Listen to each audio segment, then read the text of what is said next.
वह निर्धत्ते धरणिरुदधी लंघते नैव वेलाम् सोऽयं श्रीमान् निखिल जगताम् अंतरात्मावतीर्णो धर्मं रक्षन् दिशतु कुशलम् स्वामिनारायणो नः। यदरोमविवरे लीना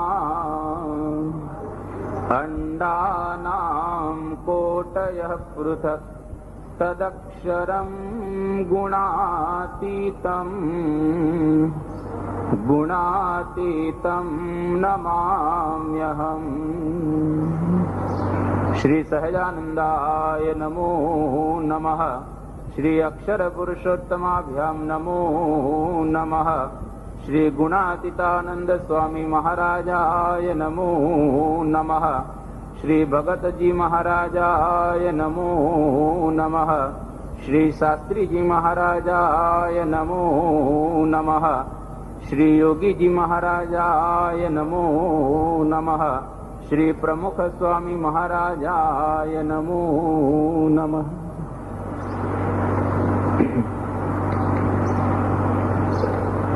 गई काले मुंडक उपनिषद में अपने पूर्व भूमिका ए जोई। पूर्व भूमिका नी अंदर अपने ए जोयु के आ उपनिषदो ए वेदनो એટલા માટે એને વેદાંત તરીકે બિરદાવવામાં આવે છે। વેદનો અંત ભાગ હોવાને નાતે ઉપનિષદોની અંદર જ્ઞાન છે એ ભરપૂર ભરેલું છે। 4000 જેટલી શ્રુતિઓ આ ઉપનિષદોની અંદર રહેલી છે, જેની ઉપર ભારત વર્ષના બધા જ આચાર્યોએ ચિંતન મનન કરેલું છે। તે ઉપનિષદની અંદર કયા પ્રકારનો ખજાનો રહેલો છે એ આજથી આપણે આ મુંડક ઉપનિષદ છે એનો પ્રારંભ કરીએ છીએ। ગઈકાલે આપણે એક એવી વાત કરેલી કે આપણા સંપ્રદાયનું મૂળ અને ભારતીય જેટલા કઈ આસ્તિક સંપ્રદાયો છે એ બધાનું મૂળ ઉપનિષદો કહેવાય। તો આપણા સંપ્રદાયની સાથે આ ઉપનિષદો કેટલા સુસંગત છે એનો પણ આપણને ખ્યાલ આવશે। દરેક ઉપનિષદના પ્રારંભમાં શાંતિ પાઠ કરવામાં આવ્યો છે। બહુ પ્રસિદ્ધ શાંતિ પાઠ અહીં આગળ મુંડક ઉપનિષદની અંદર પણ કરેલો છે, જે મહાપૂજાની અંદર દરરોજ એ ગાય છે। હરિ ઓમ ભદ્રં કર્ણેભિઃ શૃણુયામ દેવા ભદ્રં પશ્યેમાક્ષભિર્જત્રાઃ સ્થિરૈરંગે તુષ્ટુવાગુંસસ્તનો વીર્યસેમહિ દેવહિतं જદાયુઃ। હરિ ઓમ સ્વસ્તિ ન ઇન્દ્રો વૃધશ્રવાઃ સ્વસ્તિ નઃ પૂષા વિશ્વવેદાઃ સ્વસ્તિ નસ્તાર્ક્ષ્યો અરિષ્ટનેમિઃ સ્વસ્તિ નો બૃહસ્પતિર્દધાતુ। આ પ્રમાણે બે મંત્રોમાં શાંતિ પાઠ છે એ કરવામાં આવ્યો છે। બહુ સુંદર શાંતિ પાઠ પ્રારંભમાં એ કરે છે। પહેલા મંત્રની અંદર એવી વાત કરે છે કે યજત્રાહા અર્થાત અમે બધા આરાધના કરીએ છીએ। હે દેવો, અમે જે આરાધના કરી રહેલા છીએ તો આરાધના કરતા એવા અમે બધા ભદ્રમ કર્ણેભિઃ શૃણુયામ અર્થાત અમારા કાન દ્વારા અમે ભદ્ર સાંભળીએ। અભદ્ર કોઈ દિવસ અમે ન સાંભળીએ। અભદ્ર સાંભળવામાં અમારી ક્યારેય રુચિ ન થાય।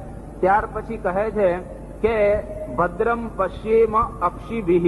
અક્ષિભિઃ અર્થાત આંખો દ્વારા અમે હંમેશને માટે ભદ્ર જોઈએ અને અભદ્ર જોવાનો ક્યારેય અમને સંકલ્પ ન થાય એ વાત કરી અને કહે છે કે હે દેવો, તમે અમને આ શરીર આપેલું છે તો એ શરીર દ્વારા અમે આ રીતે ઘણા બધા વિષયોનો ઉપભોગ કરીએ છીએ અને સાથે સાથે તમારી આરાધના પણ કરીએ છીએ.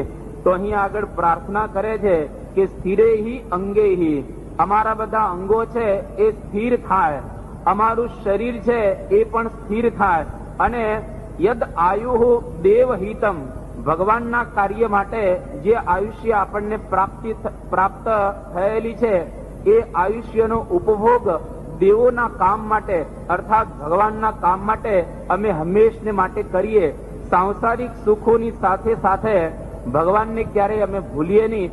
એ પ્રમાણે પહેલા મંત્રની અંદર પ્રાર્થના કરે છે, શાંતિ પાઠ કરે છે. બીજા મંત્રની અંદર 4 દેવોની યાદ કરે છે અને ચારેયને પ્રાર્થના એવી કરે છે કે વૃદ્ધ શ્રવાહા ઇન્દ્ર નઃ સ્વસ્તિ અસ્તુ. હે ઇન્દ્રદેવ, તમે આ રીતે ખૂબ જ તરફથી યશ ફેલાવનારા છો, અને નહ એટલે કે અમારું બધાનું કલ્યાણ કરો. કારણ કે જો ઇન્દ્રદેવ કલ્યાણ ન કરે તો પછી સમગ્ર પૃથ્વીની અંદર એ બધાને આનંદ ન આવે. એટલે જો વરસાદ વરસે તો બધી જગ્યાએ સુખ અને શાંતિ છે એ પ્રાપ્ત થાય. એટલા માટે સૌથી પહેલા ઇન્દ્રની પ્રાર્થના કરે છે. ત્યાર પછી કહે છે કે વિશ્વ વેદાહા, અર્થાત આ જગતનું કલ્યાણ કરનારા એવા પૂષા એટલે આ સૂર્યદેવ, આ સૂર્યદેવ પણ અમારા બધાનું કલ્યાણ કરો. ત્યાર પછી અરિષ્ટ નેમિહિ તારક્ષ્ય, અરિષ્ટ નેમિહિ અર્થાત અશુભને મારનારા, જે કંઈ અમારી અંદર અશુભ ભાગ હોય, અમારી અંદર કંઈ દોષો હોય એ બધાને તમે વિદારજો, એને આ કાઢી નાખજો. કોણ? તો કે તારક્ષ્ય અર્થાત ગરુડ, ભગવાનનું વાહન કહેવાય. તો ગરુડજીને પ્રાર્થના કરે છે કે અમારી અંદર અશુભ ભાગ બધા કાઢી અને અમારું કલ્યાણ કરજો. ત્યાર પછી દેવોના ગુરુ જે બૃહસ્પતિજી છે, આ બૃહસ્પતિને પણ પ્રાર્થના કરે છે કે સ્વસ્તિનો બૃહસ્પતિર દધાતુ, અર્થાત બૃહસ્પતિ દેવ અમારા બધાનું આ જે કલ્યાણ છે એની તમે હંમેશને માટે પુષ્ટિ કરજો. તો આ 2 શાંતિ પાઠમાં આટલી વાત કરી અને કહે છે કે ઓમ શાંતિ શાંતિ શાંતિ. 3 વખત અહીંયા આગળ શાંતિ શાંતિ શાંતિ એ પ્રમાણે કહે છે. એનું કારણ કે અધ્યાત્મ, અધિભૂત અને અધિદેવ, આ 3 તાપની અંદર માણસ માત્ર છે એ તપતા હોય છે. અધ્યાત્મ એટલે કે મનની પીડા. ઘણી વખત આપણે શરીરે કરીને બરાબર હોઈએ, શરીરમાં કોઈ પણ પ્રકારના રોગો ન હોય, દુઃખ ન હોય, તો પણ જો માનસિક પીડા હોય, મનની અંદર પરિતાપ કે સંતાપ થયા કરતા હોય તો એના દ્વારા આપણે સુખ ચેનથી રહી શકતા હોતા નથી. એટલે અધ્યાત્મની શાંતિ માટે પહેલી વાર શાંતિ એમ કહે છે. ત્યાર પછી કહે છે કે અધિભૂત, જે લોકની અંદર આપણે રહીએ છીએ એ લોકની અંદર પશુઓ, પંખીઓ અને મનુષ્ય, આ 3 તરફથી આપણને કોઈક વખત ઉપાધિ પ્રાપ્ત થાય છે. કોઈક વખત પશુઓ પણ આપણને ઉપાધિ કરે, કોઈક વખત પંખીઓ પણ ઉપાધિ કરતા હોય છે, અને માણસને તો આપણે જાણીએ છીએ ઉપાધિ એ કેવી કરે છે. તો આ 3 દ્વારા કે અધિભૂત દ્વારા પણ અમને શાંતિ પ્રાપ્ત થાવ. અને અધિદૈવ, ક્યારેય અમારી ઉપર દેવોનો કોપ ન થાય, અતિવૃષ્ટિ ન થાય, અનાવૃષ્ટિ પણ ન થાય. અને આ રીતે કોઈ વખત ભૂકંપની અંદર માણસને સહન કરવું પડતું હોય છે, એ પણ અમારે સહન ન કરવું પડે. તો આ પ્રમાણે ભગવાનની પાસે આટલું માગી અને હવે આ મુંડક ઉપનિષદનો પ્રારંભ કરે છે કે ઓમ બ્રહ્મા દેવાનામ પ્રથમ સંબભૂવ, વિશ્વસ્ય કર્તા ભુવનસ્ય ગોપ્તા, સ બ્રહ્મ વિદ્યામ સર્વ વિદ્યા પ્રતિષ્ઠામ અથર્વાય જ્યેષ્ઠ પુત્રાય પ્રાહ. અર્થાત જે ઇન્દ્રાદિક દેવો છે એ દેવોની પહેલા આ જયારે બ્રહ્માંડની રચના થઈ એ વખતે સૌથી પહેલા બ્રહ્માજીની ઉત્પત્તિ થઈ. આખું બ્રહ્માંડ છે રચના થઈ ગયા પછી ખાલી, અને ખાલી બ્રહ્માંડમાં સૌથી પહેલા સત્યલોકમાં બ્રહ્માજી છે એની ઉત્પત્તિ થાય છે. અને ત્યાર પછી જીવો અને ઈશ્વરો જે બધા માયાના ગર્ભની અંદર પડેલા છે એ માયાના ગર્ભમાંથી બહાર નીકળે છે. કારણ કે જીવો છે અનંત જન્મોથી થાકી જાય છે ફરી ફરીને, એટલે ભગવાન એને શાંતિ આપે છે, પરંતુ એના સ્વભાવો ટાળતા નથી. એની અંદર રહેલી વાસનાઓ છે એ પણ ટળતી નથી. એટલે બધા જીવો એ માયાના ગર્ભની અંદર શાંતિથી જ્યાં સુધી પ્રલય હોય ત્યાં સુધી રહે છે. જયારે આ બ્રહ્માંડની રચના થઈ જાય, નીચે 7 લોક, આ 8મો લોક અને ઉપર 6 લોક, અતળ, વિતળ, સુતળ, તળાતળ, રસાતળ, મહાતળ ને પાતાળ, આ પૃથ્વીલોક, ભુવરલોક, સ્વર્ગલોક, મહરલોક, જનલોક, તપલોક ને સત્યલોક, આ 14 લોકનું આખું જે બ્રહ્માંડ છે એની ભગવાન રચના કરે. એ બ્રહ્માંડ એટલે વૈરાટ નારાયણનું શરીર. એ વૈરાટ નારાયણની નાભીમાંથી બ્રહ્માજી છે ઉત્પન્ન થાય છે. અને આ નાભીની અંદરથી જે નાળ હોય એ નાળની અંદર બ્રહ્માજી 100 વર્ષ સુધી ચાલ્યા. 100 વર્ષ એટલે આપણા નહીં, પરંતુ દેવતાના 100 વર્ષ. બ્રહ્માજીના પણ 100 વર્ષ નહીં, કારણ કે બ્રહ્માજીની આયુષ્ય એ 100 વર્ષની છે. એટલે દેવતાના 100 વર્ષ સુધી બ્રહ્માજી છે આ નાળની અંદર એ આગળ ચાલ્યા કે આનું મૂળ ક્યાં છે, આ ક્યાંથી મારી ઉત્પત્તિ થયેલી છે. દેવતાઓના 100 વર્ષ એટલે આપણા 10,000 વર્ષ. આપણા 100 વર્ષ બરાબર દેવતાનું 1 વર્ષ, એટલે કે દેવતાના 100 વર્ષ બરાબર આપણા 10,000 વર્ષ સુધી બ્રહ્માજી છે વૈરાટ નારાયણની નાભીમાંથી ઉત્પન્ન થયા. એનું જે કમળ અને એની જે દાંડી એનો તપાસ કરવા માટે આગળ આગળ ચાલ્યા, પરંતુ દેવતાના 100 વર્ષ સુધી અંત ન આવ્યો. એટલે બ્રહ્માજી છે એ પાછા સત્યલોકની અંદર પધારે છે. અને સત્યલોકની અંદર પધારી અને ત્યાર પછી ભગવાન છે એ ભગવાન જે જે પ્રકારના જીવોએ અને ઈશ્વરોએ કર્મ કરેલા હોય તે લોકની અંદર બધાને ગોઠવી દે છે. અને પોતપોતાના કર્મ પ્રમાણે એ ફળ ભોગવતા થાય છે. એટલે આખું બ્રહ્માંડ છે એ પછી ભરાય છે. અને આ રીતે બ્રહ્મા છે દેવાનામ પ્રથમ સંબભૂવ.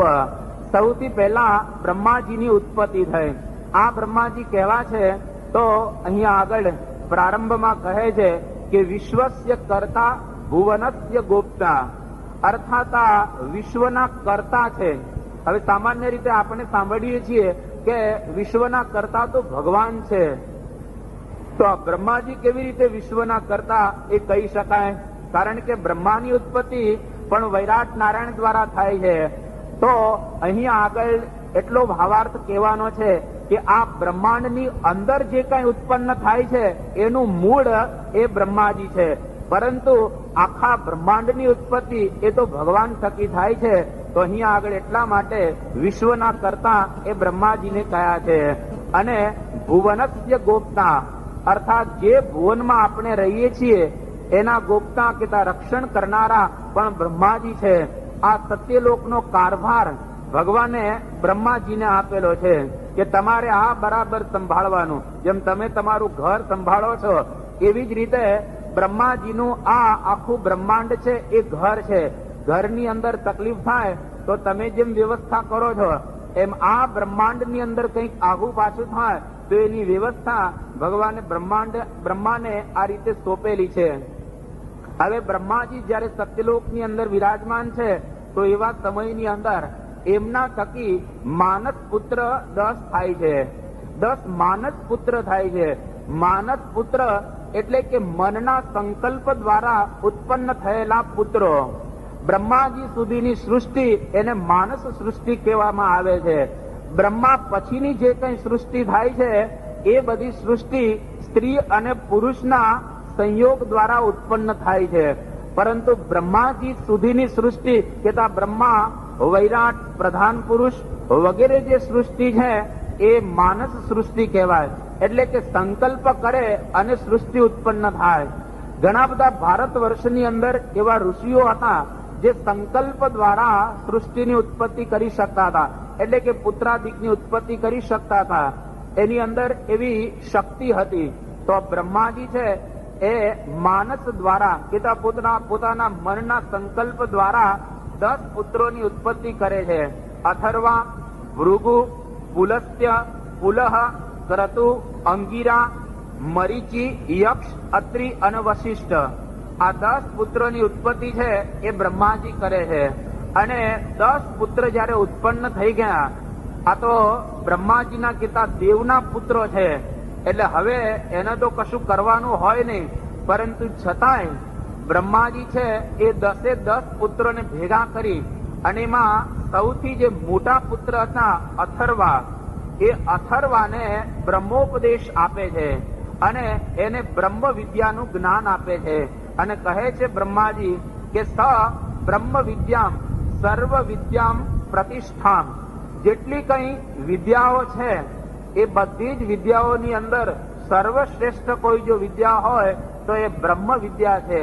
અને જ્યાં સુધી આ બ્રહ્મ વિદ્યાનું આપણને જ્ઞાન નથી થયો ત્યાં સુધી કદાચ બીજી ગમે તેટલી વિદ્યાઓ આપણે ભણ્યા હોઈએ એ વિદ્યા દ્વારા એ અંતિમ કાર્ય સરશે નહીં. એટલા માટે બ્રહ્માજી છે પોતાના મોટા પુત્ર અથર્વાને આ બ્રહ્મ વિદ્યા છે એ સંભળાવી રહ્યા છે.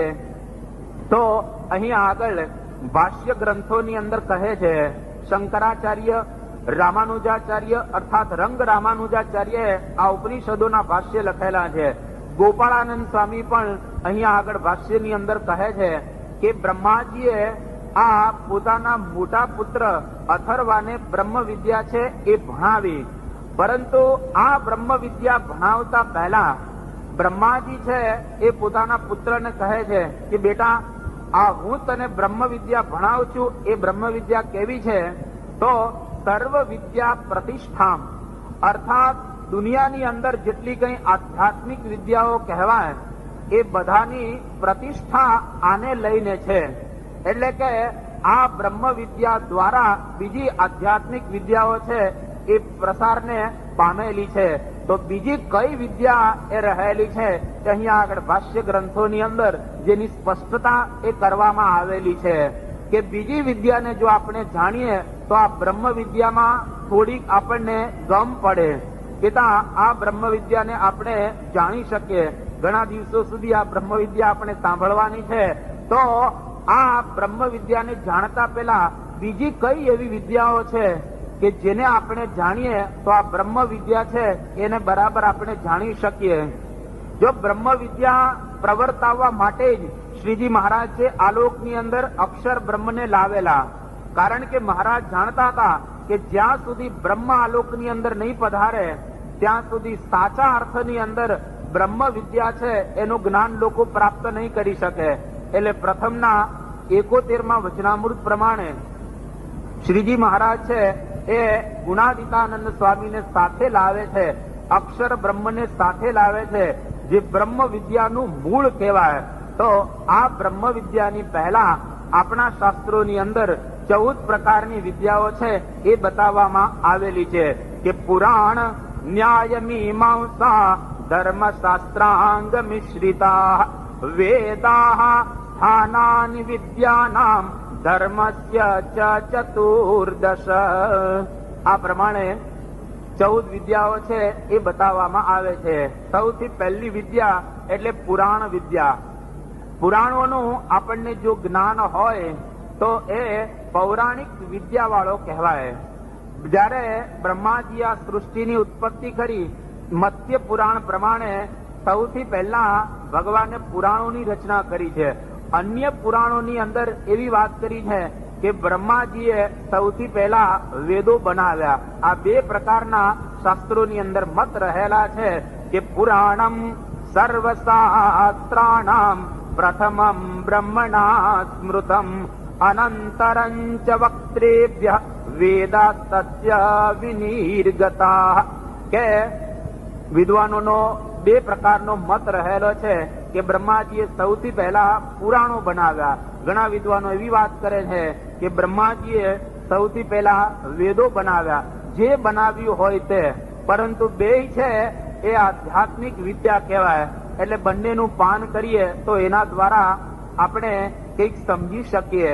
અને પુરાણોને માટે એવું કહ્યું છે યો વિદ્યા ચતુરો વેદા, અર્થાત જે 4 વેદ છે એને બરાબર રીતે જાણે. સાંગોપનિષદો દ્વિજઃ, ઉપનિષદોની સાથે વેદોનો અભ્યાસ કરવામાં આવે તો પણ નચેત પુરાણમ સંવિદ્યા, જો પુરાણોને એ જાણતો નથી તો ન સ્યાત વિચક્ષણ, એ વિચક્ષણ ન થઈ શકે.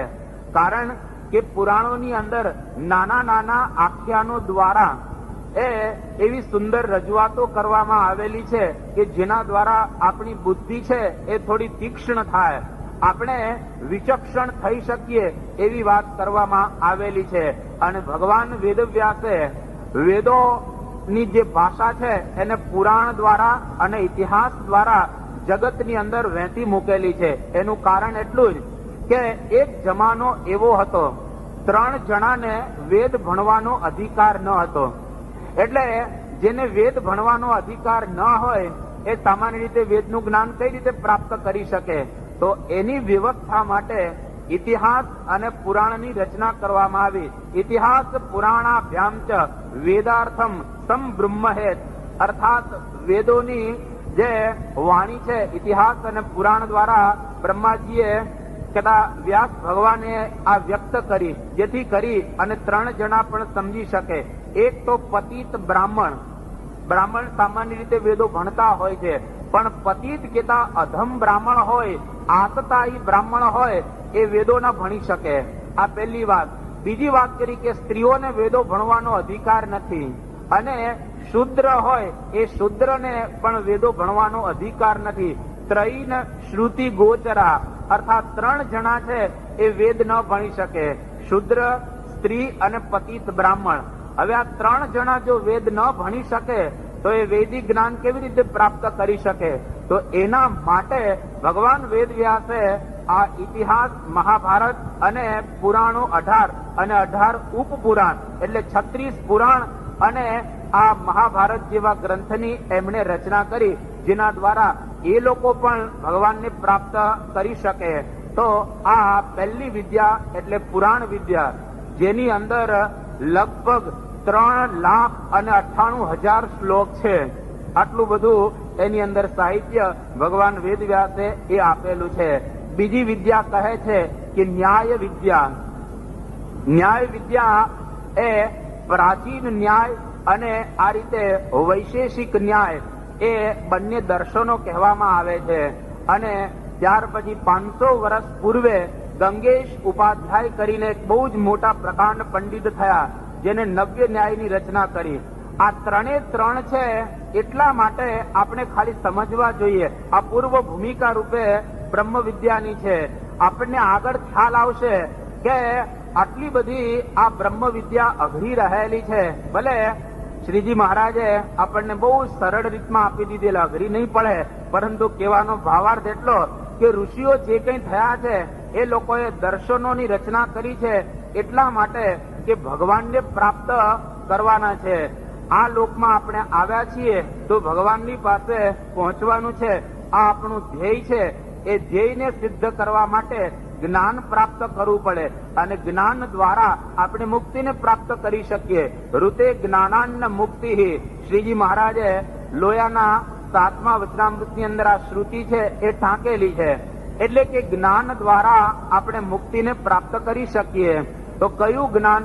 લૌકિક જ્ઞાનની, આધ્યાત્મિક જ્ઞાનની આ રીતે વાત કરે છે. તો પ્રાચીન ન્યાયની રચના ગૌતમ નામના ઋષિ થયા. આ ઋષિએ પ્રાચીન ન્યાય છે એની રચના કરેલી છે. ફક્ત એક જ સૂત્ર છે અહીંયા આગળ આપણે કહેશું. એની અંદર તો ઘણા બધા સૂત્રો રહેલા છે, પરંતુ જો પહેલું સૂત્ર ગૌતમ ઋષિ લખે છે એના મનની અંદર કેટલું એકદમ ક્લિયર છે કે પ્રમાણ, પ્રમેય, સંશય, પ્રયોજન, દૃષ્ટાંત, સિદ્ધાંત, અવયવ, તર્ક, નિર્ણય, વાદ, જલ્પ, વિતંડા, છલ, જાતિ, હિત્વાભાસ, નિગ્રહ સ્થાનાનામ, કે આટલા બધાનો નિગ્રહ થાય. તત્વ જ્ઞાનાત નિઃશ્રેયસ સાધિગમઃ, કે 16 પદાર્થ એનું તમને જો જ્ઞાન થાય તો એના દ્વારા તત્વ જ્ઞાનાત, આ 16 પદાર્થના તત્વ જ્ઞાન દ્વારા નિઃશ્રેય સાધિગમઃ, નિઃશ્રેય અર્થાત કલ્યાણ, મોક્ષ, મુક્તિ એને આપણે પ્રાપ્ત કરી શકીએ. આ 16 પદાર્થ કયા એનું હું નિરૂપણ નથી કરતો, કારણ કે લાંબુ છે નિરૂપણ, એટલે આપણે એને છોડી દઈએ છીએ. ત્યાર પછી કણાદ ઋષિ થયા. જે કણાદ ઋષિમાંથી આઈન્સ્ટાઈને પ્રેરણા લીધેલી છે. અને ભારત વર્ષની અંદર સૂક્ષ્મમાં સૂક્ષ્મ જો કોઈ ગયા હોય એ તત્વની નિરૂપણ કરવામાં, તો આ કણાદ, એને આ રીતે અણુવાદ આપ્યો. આખો પરમાણુવાદ છે એ કણાદ ઋષિએ આપ્યો. અને આઈન્સ્ટાઈન પણ આ કણાદ ઋષિનો ફોટો પોતાના ઘરની અંદર રાખતા અને એવી વાત કરતા કે મને આ જે કઈ પ્રેરણા પ્રાપ્ત થયેલી છે આ કણાદ ઋષિ પાસેથી મળેલી છે. તો કણાદ ઋષિએ પોતાના દર્શનની અંદર કે વૈશેષિક દર્શનમાં એ શું આપેલું છે, તો એના પણ પહેલા સૂત્રની અંદર કણાદ ઋષિ એવી વાત કરે છે કે ધર્મ વિશેષ પ્રસૂતા દ્રવ્ય ગુણ કર્મ સામાન્ય નામ વિશેષ સમવાયા નામ પદાર્થાનામ સાધર્મ વૈધર્મ્યા તત્વ જ્ઞાનાત નિશ્રેયસમ. કે આ 6 પદાર્થનું જો તમને જ્ઞાન થાય તો એના દ્વારા તમે પણ મોક્ષને પ્રાપ્ત કરી શકો. કયા 6 પદાર્થ? દ્રવ્ય ગુણ કર્મ સામાન્ય વિશેષ ને સમવાય. અને બીજો 7મો પદાર્થ અભાવનો સ્વીકાર કરે છે. તો આ 7 પદાર્થ, દ્રવ્ય એટલે શું કહેવાય? આખું બ્રહ્માંડ અને અનંતો કોટી બ્રહ્માંડો આ 7 પદાર્થની અંદર સમાડી દીધેલા છે. કઈ તમે બોલો આ 7 પદાર્થની બહાર હોય નહીં. આત્મા આવી જાય, એની અંદર પરમાત્મા આવી જાય, બંને એનો આ સમાવેશ છે 7 પદાર્થની અંદર. એ કણાદ ઋષિ કરે છે. દ્રવ્ય જ ખાલી કેવું હોય તો પૃથ્વી, જળ, તેજ, વાયુ, આકાશ, કાળ, દિશા, આત્મા, મન, આ બધા દ્રવ્યો કહેવાય. અને ગુણોની જો વ્યાખ્યા કરવી હોય તો ઘણા બધા ગુણો જે આપણે અનુભવીએ છીએ દરરોજ, રૂપ, રસ, ગંધ, શબ્દ, સ્પર્શ, આ બધા આ રીતે ગુણો કહેવાય. અને ધર્મ, અધર્મ, સુખ, દુઃખ, ઈચ્છા, દ્વેષ, પ્રયત્ન, આ બધા પણ ગુણો કહેવાય. એટલે કણાદ ઋષિએ ટૂંકમાં એવું કહ્યું કે આ બધાનું જો તમને જ્ઞાન સાચા અર્થમાં થાય કે આ પૃથ્વી તત્વ શું છે, તો જ તમે એનાથી જુદા પડી શકશો. કારણ કે આપણા શરીરમાં શ્રીજી મહારાજે આખું વૈશેષિક દર્શન અને આખું ન્યાય દર્શન એક જ વચરામૃતની અંદર સમજાવેલું છે. પણ આ વચરામૃત અઘરું પડે છે એટલે આપણે એને 5 કરી નાખીએ છીએ. પ્રથમનું 12મું વચરામૃત. જો નવ્ય ન્યાય અને વૈશેષિક દર્શન અને આ રીતે ન્યાય દર્શન ભણ્યા હોય તો જ પ્રથમનું 12મું વચરામૃત છે બરાબર સમજાય એવું છે. કારણ કે પ્રથમના 12મા વચનામૃતની અંદર મહારાજે નાની નાની વ્યાખ્યાઓ દ્વારા આ 24 તત્વોને બરાબર સમજાવેલા છે. અને પછી શ્રીજી મહારાજે કહ્યું કે આ તત્વથી આપણે જુદા છીએ, એટલે કે આ તત્વ આપણે નથી, એનાથી આપણે પૃથક છીએ અને આપણી અંદર પરમાત્મા રહેલા છે. એની ઉપરથી આપણને ખ્યાલ આવે કે શ્રીજી મહારાજ એ કેટલા જ્ઞાની હશે. આખું શાસ્ત્ર છે ખાલી એક પ્રવચનમાં મહારાજે એટલું સરસ રીતે સમજાવ્યું છે કે મોટા મોટા વિદ્વાનો છે એ પણ આશ્ચર્ય પામે. પરંતુ મેં ગઈકાલે જ વાત કરેલી કે આ ગુજરાતી ભાષામાં છે. ગુજરાતી ભાષામાં છે એટલે એનો મહિમા છે વિદ્વત વર્ગની અંદર નથી. પરંતુ આપણે ગઈકાલે જેમ કહ્યું કે પ્રથમનું 12મું જો વચનામૃત સંસ્કૃતમાં હોત તો પછી બધા વિદ્વાનો જાણે કે હો ભગવાન સ્વામિનારાયણ કેટલા બધા મોટા છે કે આટલી બધી વાત છે ફક્ત આટલામાં જ એને કહી આપેલી છે. તો આ રીતે શ્રીજી મહારાજે તત્વોની વાત એ કરેલી છે. એનું મૂળ કહેવાય ન્યાય વિદ્યા. ત્યાર પછી આવે છે ત્રીજી વિદ્યા એટલે કે મીમાંસા દર્શન. આ લોકની અંદર એ જૈમિની નામના ઋષિ થયા. ભગવાન વેદવ્યાસના શિષ્ય હતા. એ જૈમિની ઋષિ ભાગવતના લહિયા હતા. ભગવાન વેદવ્યાસ બોલતા હતા અને આ જૈમિની ઋષિ છે એ ભાગવત લખતા હતા. અને આ જૈમિની ઋષિએ પૂર્વ મીમાંસા નામનું દર્શન આપેલું છે. પૂર્વ મીમાંસા દર્શનની અંદર યજ્ઞ યાગાદિકો ધર્મ કેવી રીતે આપણે પાળવો જોઈએ એની વિશેષ વાત કરવામાં આવી છે. જેનું આદ્ય સૂત્ર છે અથાતો ધર્મમ વ્યાખ્યાસ્યામઃ, અર્થાત હવે હું ધર્મની વ્યાખ્યા કરું છું એમ કરીને આખું દર્શન છે 2748 સૂત્રોનું છે. બહુ મોટું અને ગહન આપણ દર્શન છે. અને ત્યાર પછી આવે છે ઉત્તર મીમાંસા દર્શન એટલે આ વેદાંત.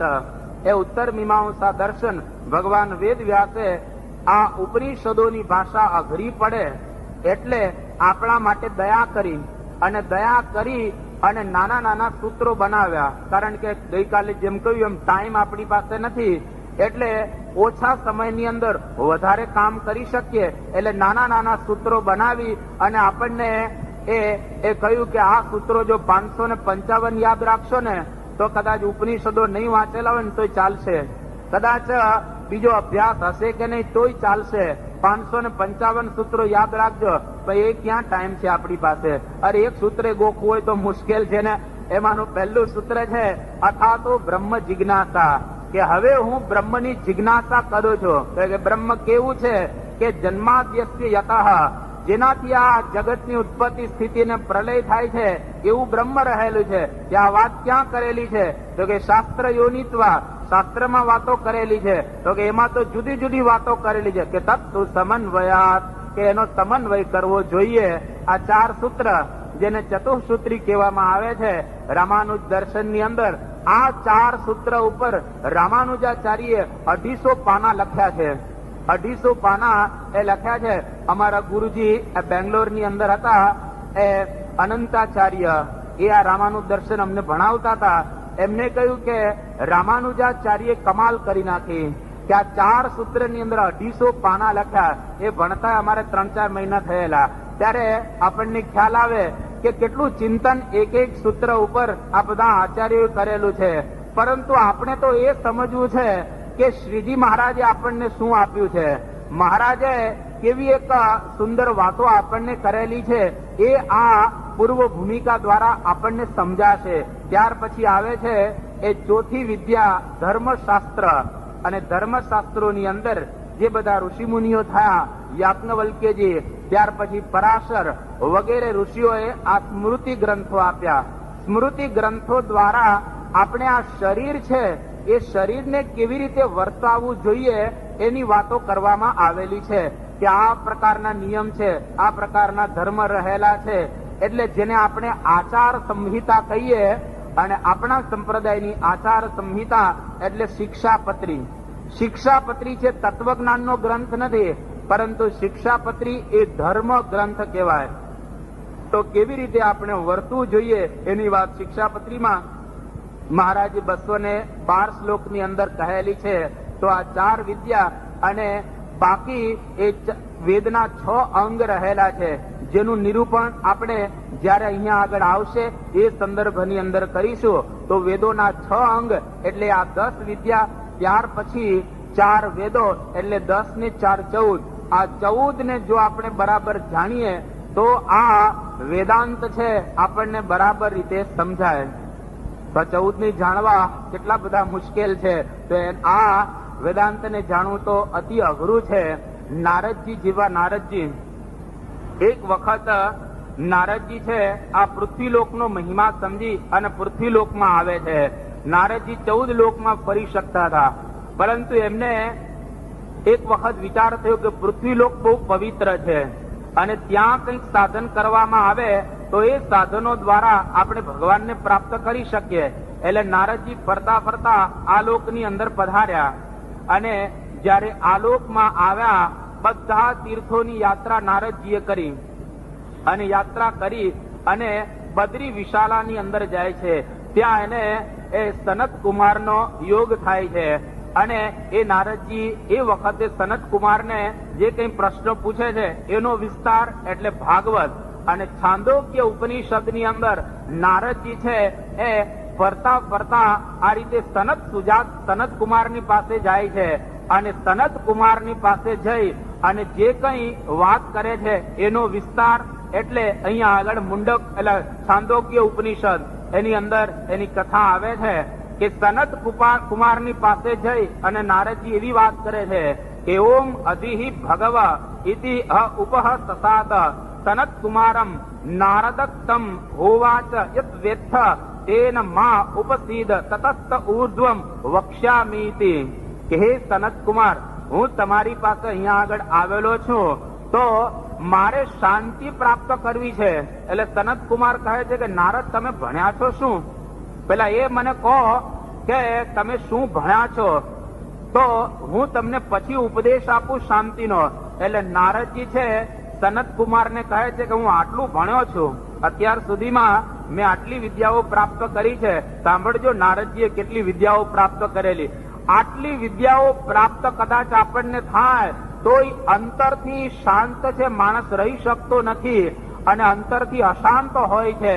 તો નારદજી જેવા નારદજી હરિભજી, હરિનું મન કેવાણા, વેદ પુરાણ વખાણે, ભગવાનના મન રૂપ હતા નારદજી. છતાં પણ નારદજીને અશાંતિ થયેલી છે, જેની સાક્ષી આ છાંદોગ્ય ઉપનિષદ પૂરે છે.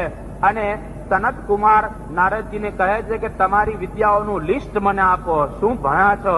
તો નારદજી અહીંયા આગળ પોતાની વિદ્યાઓ બતાવે છે કે સ હોવાચ ઋગ્વેદમ ભગવો અધ્યેમી, યજુર્વેદમ, સામવેદમ, અથર્વમ, ઇતિહાસ પુરાણમ પંચમમ, વેદાનામ વેદમ, પિત્ર્યમ, રાશિમ, દૈવમ, નિધિમ, એકાયનમ, દેવ વિદ્યામ, બ્રહ્મ વિદ્યામ, ભૂત વિદ્યામ, ક્ષત્ર વિદ્યામ, નક્ષત્ર વિદ્યામ, સર્પદેવ જન વિદ્યામ, એતત ભગવો અધ્યેમી. આટલી વિદ્યાઓ છું છે એ હું ભણ્યો છું. કેટલી વિદ્યાઓ? 19 વિદ્યાઓ ભણેલા નારદજી.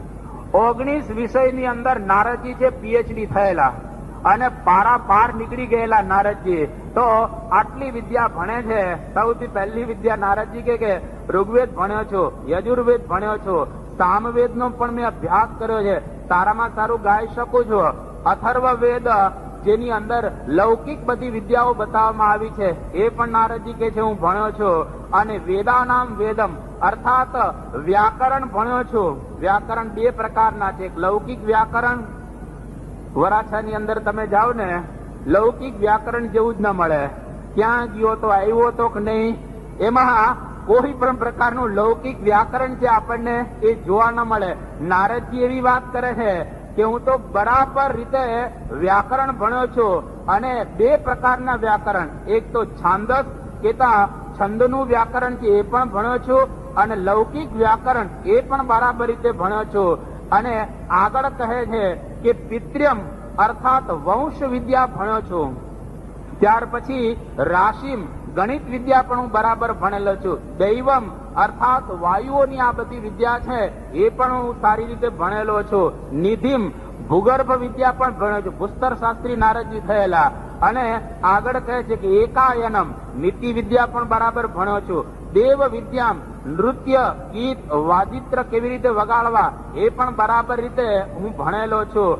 અને બ્રહ્મ વિદ્યા અર્થાત પ્રકૃતિ, અહીંયા આગળ બ્રહ્મનો અર્થ છે પ્રકૃતિ, કે પ્રકૃતિ વિદ્યા છે એ પણ હું બરાબર ભણ્યો છું. ભૂત વિદ્યામ અર્થાત જીવશાસ્ત્ર છે એને પણ હું સારી રીતે ભણેલો છું. ક્ષત્ર વિદ્યામ કેવી રીતે શસ્ત્રો ચલાવવા, નારદજી કહે છે સાધુ થઈને કે શસ્ત્રો કેવી રીતે ચલાવવા એની વિદ્યા પણ હું બરાબર રીતે એ ભણેલો છું. નક્ષત્ર વિદ્યા કે આ ખગોળ વિદ્યા છે એ પણ હું સારી રીતે ભણ્યો છું. આટલું નારદજી ભણીને છેલ્લે કહે છે સર્પ વિદ્યા, દેવજન વિદ્યા અર્થાત સર્પ વિદ્યા અને શિલ્પ વિદ્યા આ બેમાં હું પારંગત થયેલો છું. હવે કે આટલી વિદ્યા ભણ્યા પછી તમે હવે મને જ્ઞાન આપો. શું જ્ઞાન એમને આપવું? આટલું ભણ્યા પછી એને શું જ્ઞાન આપવાનું હોય? તો એ સનત કુમાર ને નારદજી કહે છે કે સ અહમ ભગવઃ મંત્રવિદ એવ અસ્મિ. ફક્ત મંત્રો જાણું છું આ એક વિદ્યાના, પરંતુ ન આત્મવિદ. હું આત્મવિદ્યાને જાણતો નથી, બ્રહ્મ વિદ્યાને હું જાણતો નથી. અને મેં એવું સાંભળેલું છે કે શ્રુતમ હિ મેં ભગવત દૃશ્યેભ્ય તરતી શોકમ આત્મવિદ. આત્મવિદ અર્થાત બ્રહ્મ વિદ્યા. નારદજી કહે છે કે મેં એવું જાણેલું છે કે જે કોઈ બ્રહ્મ વિદ્યા જાણે, આત્મવિદ્યા જાણે, પરમાત્માની વિદ્યા જાણે તો તરતી શોકમ, એના જીવનની અંદર કોઈ દિવસ શોક ના થાય, એના જીવનની અંદર કોઈ દિવસ છે એ ડિપ્રેશન ના આવે જો આ બ્રહ્મ વિદ્યાને જાણેલી હોય તો આ પ્રમાણે નારદજી કહે છે અને ઉદાસ થઈ ગયા છે. ઘણી વખત સંતો પણ ઉદાસ થતા હોય છે, કારણ કે નારદજી સાધુ હતા અને ભાગવત સાક્ષી એની પૂરે છે કે નારદજી ઉદાસ થઈ અને જયારે બદ્રિકાશ્રમમાં ગયા તો એ વખતે સનકાદિકો નારદને કહે છે કે કથમ બ્રહ્મન દીન મુખ કુતશ્ચિંતા તુરો ભવાન. કે નારદજી તમે તો સાધુ છો અને સાધુને શું ચિંતા? સવારે ખાવાની કોઈ ચિંતા ના હોય, સવાર બપોરે સાંજ ખાવાની એમને ચિંતા નહીં, પહેરવાની કોઈ ચિંતા નહીં, રહેવાની કઈ ચિંતા નહીં, અને ફરવાની પણ કોઈ ચિંતા નહીં. સાધુ એને કહેવાય કે ફિકરની ફાંકી કરીને ખાઈ ગયો હોય એનું નામ સાધુ કહેવાય. સાધુને શું ચિંતા હોય? એટલે અને તમે તો સાધુ છો, કેમ આજે ઉદાસ થઈને અહીંયા આગળ આવ્યા છો બદ્રી વિશાલાની અંદર? ત્યારે એ સનત કુમારો પ્રત્યે નારદજી કહે છે કે જો આટલું આટલું મેં પ્રાપ્ત કરેલું છે, પરંતુ છતાં કંઈક અંદરમાં ફૂટે છે અને મને કંઈક આમ શોખ રહ્યા કરે છે. ત્યારે આપણને જણાય પ્રમુખ સ્વામી મહારાજને એક વખત પ્રશ્ન પૂછેલો કે તમને જીવનની અંદર ક્યારેય અફસોસ થયો છે, દુઃખ થયું છે? સ્વામી કે જીવનમાં ક્યારેય અફસોસ થયો નથી અને કે કોઈ ક્યારેય આ રીતે દુઃખ નથી થયો. અને સ્વામીને કહ્યું કે બધા દિવસો આનંદના, બધા દિવસો આનંદના. એનો મતલબ કે એ તો બ્રહ્મ વિદ્યાનું મૂર્તિમાન સ્વરૂપ કહેવાય. આપણને મહિમા સમજાય કે આટલી વિદ્યા નારદજી ભણ્યા તો પણ જો અશાંતિ થતી હોય તો જેના જીવનની અંદર ક્યારેય અફસોસ થયો ન હોય, જેના જીવનની અંદર બધા જ દિવસો છે એ આનંદના, તો એ અનાદિ બ્રહ્મ હોય એ જ આ પ્રમાણે એ બોલી શકે. તો અહીંયા આગળ નારદજી છે એ સનત કુમારને કહે છે કે માં ભગવાન શોકસ્ય પારમ તારયતુ. બસ આ મારો શોક છે એને તમે આ ટાળો. તો સનત કુમાર છે એ આ નારદજીને ઘણી બધી વિદ્યાઓ આપે છે. જે વિદ્યા એટલે આ બ્રહ્મ વિદ્યા જે આપણે સાંભળવાના આ છીએ, તો આ બ્રહ્મ વિદ્યા જો આપણે સાંભળીશું તો એના દ્વારા આપણા જીવની અંદર રહેલો જે બરવાડ છે એ બધો પણ નીકળી જશે અને સાચા રૂપમાં આપણને જ્ઞાન થશે. 63માં વચનામૃતની અંદર મહારાજ એવી વાત કરે છે કે જો તત્વે કરીને ભગવાનને જાણ્યા હોય તો આઠે પોર અહો અહો રહ્યા કરે, આઠે પોર આનંદ રહ્યા કરે. આઠે પોર આપણને આનંદ નથી રહેતો, એનો મતલબ એવો થયો કે ભગવાનને તત્વે કરીને જેવી રીતે જાણવા જોઈએ એવી રીતે આપણે શ્રીજી મહારાજને અને પ્રમુખ સ્વામી મહારાજને જાણ્યા નથી. જો બરાબર રીતે એમને જાણ્યા હોય તો આઠો પહોર આપણા હૃદયની અંદર આનંદ રહ્યા કરે. અને ત્યાર પછી અહીંયા આગળ ભાષ્યની અંદર કહે છે કે આ બ્રહ્મ વિદ્યા પ્રાપ્ત કરવી એ જ આ દિવ્યાનો સાર છે.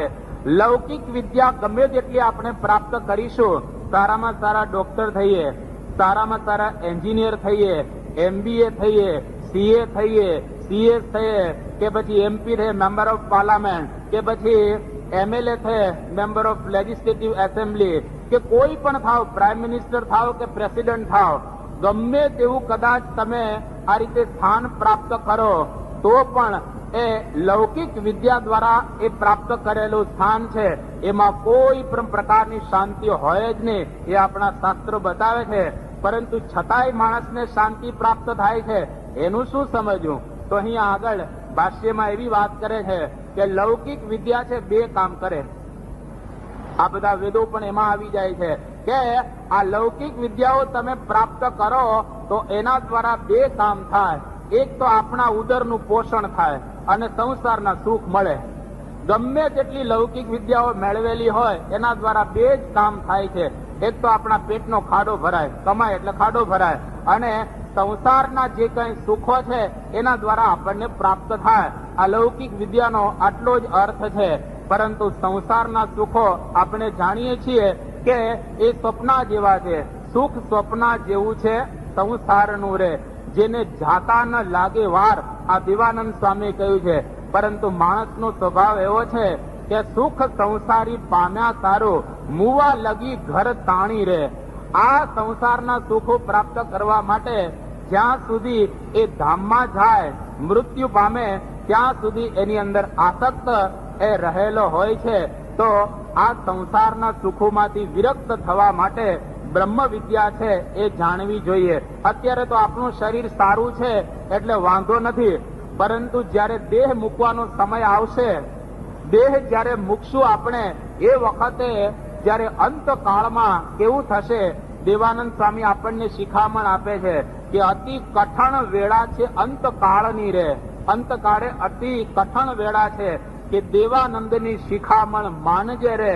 તારા અંતરમાં કરીને ઉછાળ કે આનંદથી આ દેવાનંદની શિખામણ માનજે, કારણ કે અંતકાળ છે એની વેળા બહુ જ કઠણ છે અને એ વખતે કોઈ વસ્તુ તારી પાસે રહેશે નહીં. જે કંઈ આધ્યાત્મિક વિદ્યા પ્રાપ્ત કરેલી હશે એટલું જ તારી સાથે આવવાનું છે. તો આ વિદ્યા એનો પ્રારંભ આવતીકાલે બ્રહ્માજી છે પોતાના મોટા પુત્ર અથર્વાને એ સમજાવશે. એની આ પૂર્વ ભૂમિકા એ બંધાયેલી છે. તો અહીંયા આગળ 9 થયા છે. આપણી પારાયણને એ વિરામ આપીએ છીએ. સહજાન સ્વામી મહારાજની જય. સ્વામી